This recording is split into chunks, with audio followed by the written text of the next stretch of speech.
Так, Алмаком 18-лік кухнясына қондырдық. Мына жақта шашлычник бар. В общем, мынаның кіші деген ыстық болып кетеді дейді жазда. Так, бізде деген мына несінде функциясында бізде мынандай қосымша несі бар, функциясы бар. Мына свинг дегенді білетін шығарсың, жалюзи деген ғой, екеуі бар бізде. Біреуі деген бетіндегісі, басып қалсаң тұрады, тағы бассаң жүреді былай. Ол астына үстіне. Сосын бізде тағы да дополнительный ішіне функциясы бар. Мына свинг бар, екінші свинг. Свингтің екіншісі мына ішінде былай оңға, солға үретін бар, еще тағы да.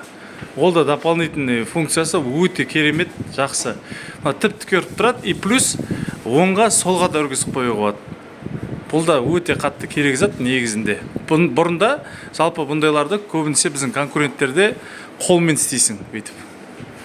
Конкуренттердің кондиционерлерінде бағалары да жоғары, и плюс осындай функцияны да ішіне салмаған.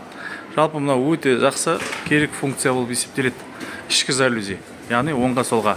Бетіндегі сол баяғыдан бәрінде бар зат. Өте керемет. Сол үшін хабарласыңдар. Алмаком в наличии бар. Әр түрлісі бар.